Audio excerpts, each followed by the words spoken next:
Okay.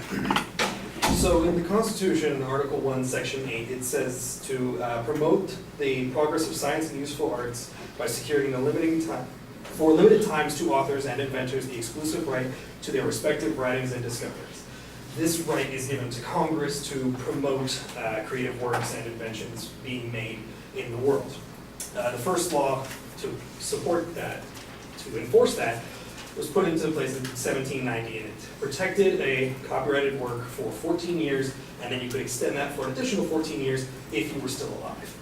In 1831, that was extended to 28 years with the 14 years if you were still alive.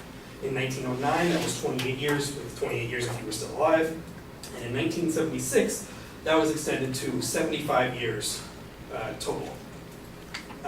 In 2003, Mickey Mouse and all of Disney's first creations that were made around the same time would have been put into public domain under that law, under the 75 years of protection.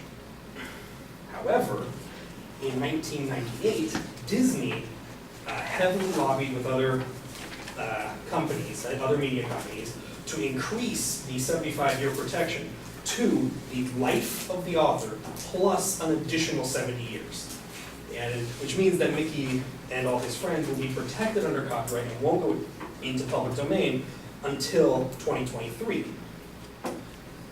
But the fact of the matter is that if you were to undo that previous law and reset the copyright protection term to the 75 years of protection that it was before the Sonny Bono Copyright Term Extension Act, you would not actually decrease the creative output of the country by a significant amount. The reasons for this are that patent law and copyright law, while being similar, have dramatically different protection terms. And patents aren't expected to be, like, no one is not making inventions because patent law is too short. The second reason is that you need to have works entering into the public domain in order for creators to be able to draw from them and make new things. And the third reason is that entering into the public domain doesn't actually reduce the value or distribution of a work by any significant amount.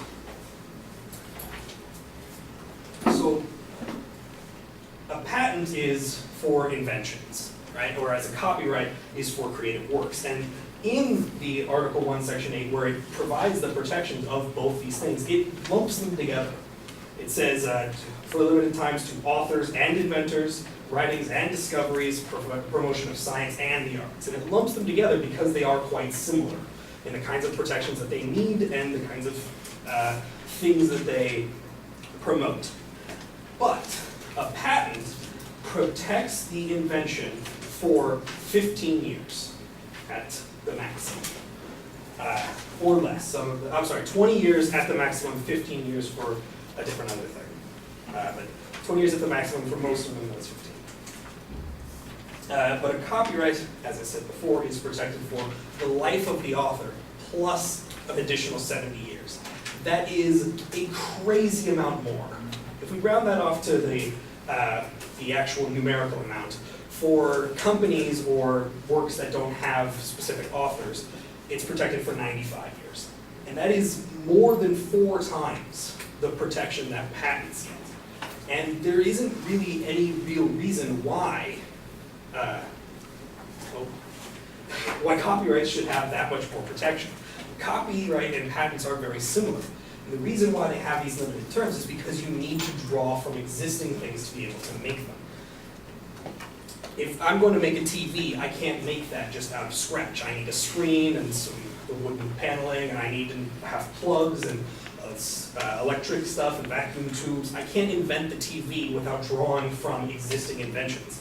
And creative work ends up being the same way. In order to make creative content, you need to draw from existing content. One of the best examples of this is Disney themselves, who make most of their stuff as remakes of existing stories. Snow White, Cinderella, Alice in Wonderland, The Jungle Book. Almost all of them are existing stories that they remade into movies. And this is important because for starting people who are starting to make content, you don't have enough money to be able to buy a copyright so that you can afford to legally use someone else's content. And so Snow White, which was Disney's first full-length motion film, had already entered into the public domain, so they were able to make that without having to pay anybody to get those rights. But if you continue to extend those laws, you reduce the number of people who are able to do that, and reduce the amount of content then that is able to be made. My third point is that you can't,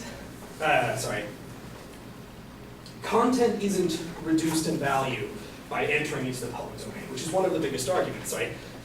If I'm a creator, I don't want my work to enter into the public domain because I'll stop making money off of it and it'll stop being useful. But researchers, Christopher Bucofusco and Paul J. Heald did a study on this in 2013.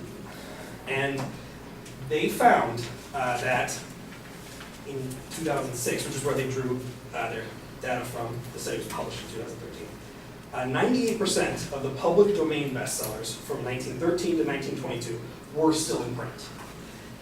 However, only 74% of the copyrighted bestsellers from 1923 to 1932 were still in print. More of the public domain bestsellers were in print.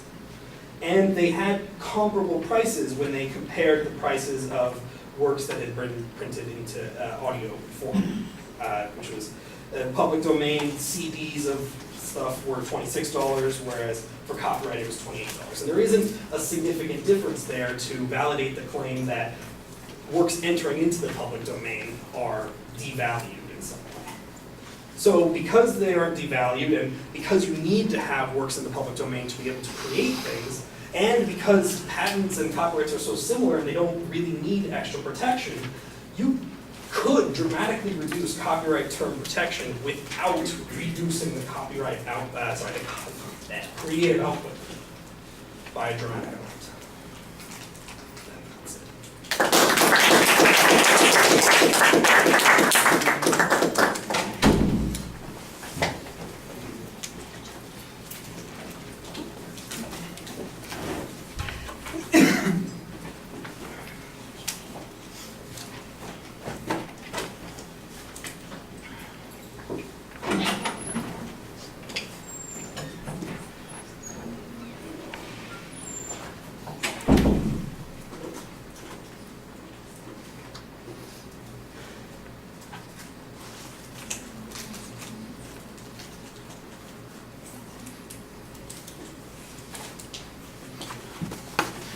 All right, Austin, I think there's an argument in here, but it's not as clear as it needs to be. And actually, the exit line comes the closest to establishing what a proposition is for your argument.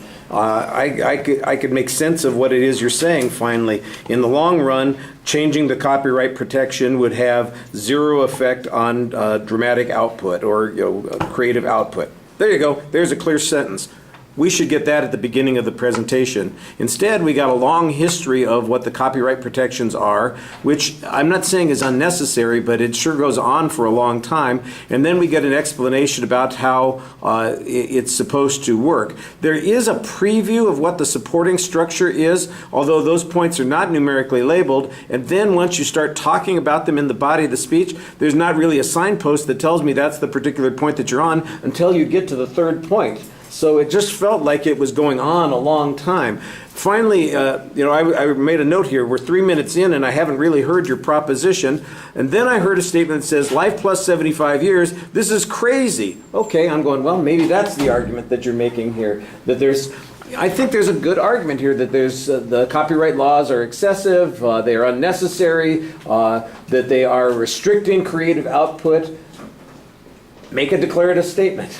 And you'd have a much clearer argument. As it is, you've just turned it into this narrative describing the copyright process and criticizing some particular cases like Disney without necessarily expanding that argument. The closest we get to some evidence that expands that argument is that last piece of information that suggests that stuff that has fallen into the public domain has not, in fact, gone out of print. It, in fact, continues to be vibrant, and you had that study that you made the reference to. you needed that earlier in the speech so that the argument's a little bit clearer. I think there's some good information here. It's not being cited very consistently. Like I said, the one piece of information that got cited was that last study. Everything else you present it as if it is a well-known fact, and I don't doubt that some of it is factual data, although you sometimes were confused about some of the things. I mean, you talk about patent law, and you said 15 years. No, mate, it's 20. Yeah, it's 20. It's like, well, okay, whatever you say, I guess I'm going to go along with. That's why you want to make sure that you cite your information when you're presenting those arguments. All right, thank you.